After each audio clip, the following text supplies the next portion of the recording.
Dear student, स्वागत है आपका अपने चैनल तैयारी जीत में। आज हम देखने वाले हैं मासिक परीक्षा माह अक्टूबर में जो आपको होने वाला है कक्षा 9वीं के विषय विज्ञान का। 100% फंसेगा ही, अच्छे से याद कर लीजिएगा इसको।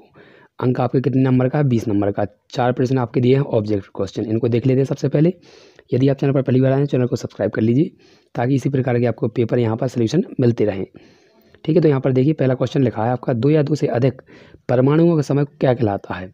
तो 2 या 2 से अधिक परमाणुओं का जो समूह बनता है उसे क्या कहते हैं? ऑप्शन दिए हैं तत्व, यौगिक, आयन या अणु। तो इसका आंसर लिखेंगे अणु। ठीक है, तो यहाँ पर ये हो जाएगा। इसके बाद अगला लिखा है आपका, मैग्नीशियम क्लोराइड का सूत्र बताना है। तो ऑप्शन आपके लिखे हैं MgCl2 या Mg2Cl2, MgCl2O या MgOCl2। तो देखिए मैग्नीशियम को दर्शाते हैं Mg से और Cl2 को लिखते हैं Cl2, यानी यहाँ क्लोराइड को लिखते हैं Cl2। तो इसका ऑप्शन नंबर पहला सही हो जाएगा। इसके बाद लिखा ऑक्सीजन परमाणु का परमाणु द्रव्यमान होता है। ऑप्शन है आपके 12, 24, 16 या 32। तो इसका आंसर लिखेंगे आप। देखिए यहाँ पर मैं आपको बता देता हूँ थोड़ा, आप याद रखिएगा। ऑक्सीजन कितने पर होता है आपका? 8 पर। तो ये गिनती में 8 है, लेकिन इसका भार पूछा तो इसका दुगना होता है। तो 8 का दुगना कितना हो जाएगा? 16। तो ये आपका आंसर है। इसके बाद जिंक धातु का प्रतीक पूछा है। ऑप्शन दिए गए हैं आपके PB, SI, U या ZN। तो इसका सही लगाएंगे आप ZN। इसके बाद अगला क्वेश्चन है, रिक्त स्थानों की पूर्ति कीजिए।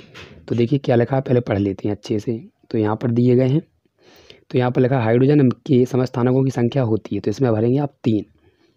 अगला है प्रोटॉन तथा और न्यूट्रॉन की कुल संख्या के योगफल को तत्व का कहते हैं। तो परमाणु द्रव्यमान।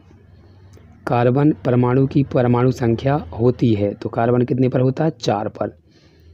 इसके बाद देखिए यहाँ पर इसका आंसर दिखा देते हैं आपको। पहले जो नीचे वाला वो देख लें आप, ठीक है, एक शब्द में उत्तर वो देख लीजिए। इसके बाद हम इनके आंसर आपको लिख के दिखाते हैं। तो एक शब्द में उत्तर दीजिए। तो यहाँ पर लिखा तत्वों के नामों, प्रतीकों और मात्रकों को स्वीकृति प्रदान करने वाली अंतर्राष्ट्रीय संस्था का नाम क्या है? तो इसको बोलते हैं IUPAC।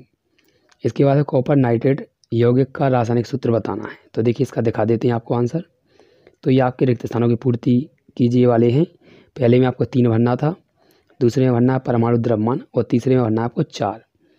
इसके बाद एक शब्द में उत्तर दीजिए, उनकी आपको याद रखना है। पहले में भरना है आपको IUPAC। इसके बाद ने, ठीक है, तो यहाँ पर ने लिखना है। इसके बाद इसका सूत्र लिखना था CuNO3 का होल ट्वाइस। अगला क्वेश्चन देखेंगे क्या लिखा है, देखिए यहाँ पर। तो चौथा क्वेश्चन आपका यहाँ पर रहने वाला है 2 नंबर का। ये है आपका अणु और परमाणु में 2 अंतर। तो आइए इसको दिखा देते हैं हम आपको। तो ये रहे आपके अणु और परमाणु में 2 अंतर। तो याद कर लीजिएगा अच्छे से। तो क्या लिखा है देखिए, किसी तत्व का वह सूक्ष्मतम कण जो स्वतंत्र अवस्था में नहीं रह सकता या रहता। अणु में लिखेंगे तत्व या यौगिक का वह सूक्ष्मतम कण जो स्वतंत्र अवस्था में रहता है या रह सकता है। दूसरा लिखेंगे रासायनिक क्रिया में भाग लेते हैं और ये रासायनिक क्रिया में भाग नहीं लेते हैं। ठीक है, ये अपवाद है नीचे वाला। इसके बाद अगला क्वेश्चन है इसका अथवा का नहीं करेंगे हम, इसका ये 5वां क्वेश्चन करेंगे अथवा वाला, द्रव्यमान संरक्षण, क्योंकि ये सरल है। देखिए यहाँ पर ये दिया है। तो यहाँ पर लिखा है जब कोई रासायनिक परिवर्तन यानी रासायनिक अभिक्रिया होती है तो ना द्रव्यमान का सृजन होता है, सृजन यानी उत्पन्न होता है, और ना ही विनाश होता है यानी नष्ट होता है। तो ये आंसर है इसका 5वें का। अथवा का है, ध्यान रखिएगा आंसर लिखते समय अथवा जरूर यूज करें।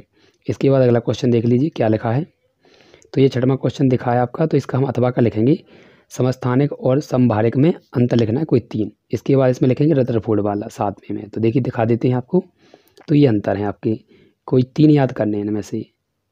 ठीक है, तो ये कर लीजिएगा। इनमें परमाणु संख्या समान होती है, इसमें प्रोटॉनों की संख्या समान होती है, इनमें इलेक्ट्रॉनों की संख्या समान होती है।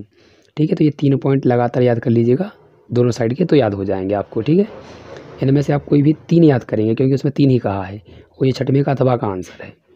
अगला क्वेश्चन देखेंगे 7वां। तो 7वां ये दिया है आपका। तो देखिए किस प्रकार से आपको पढ़ना है यहाँ पर। तो यहाँ लिखा है रदरफोर्ड ने अल्फा प्रकीर्णन प्रयोग करके अपना नाभिकीय मॉडल प्रस्तुत किया। इसमें इन्होंने सोने की पतली पन्नी पर अल्फा कणों से बमबारी की और उन्होंने देखा कि जब अल्फा कण सोने की पतली पन्नी से टकराते हैं तो क्या क्या होते हैं, तो यहाँ पर ये दिए गए हैं आंसर। ठीक है, ये चित्र चाहे तो बना सकते हैं या ना बना पाए तो कोई बात नहीं। तो अधिकांश अल्फा कण पन्नी के आर पार चले गए, अर्थात यहाँ पर, ठीक है, तो ये नहीं लिखना अर्थात वाला कुछ नहीं, तो ये आर पार चले गए इस प्रकार से, जैसे ये आप देख सकते हैं। दूसरा पॉइंट, कुछ कण अपने पथ से विचलित हो गए, कुछ पड़ ऐसे गए और यहाँ से निकल गए ऐसे, ठीक है, ये मुड़ गए, इनको बोलते हैं विचलित होना। और तीसरा है, बहुत थोड़े कण पन्नी से टकराकर उसी मार्ग में आ गए, जैसे आप देख सकते हैं ये वाले। ठीक है, तो ये आपका आंसर याद हो जाएगा। आशा करते हैं आपको अच्छे से दिखा होगा, अच्छे से लिख लिया होगा। मिलते हैं अगली वीडियो में।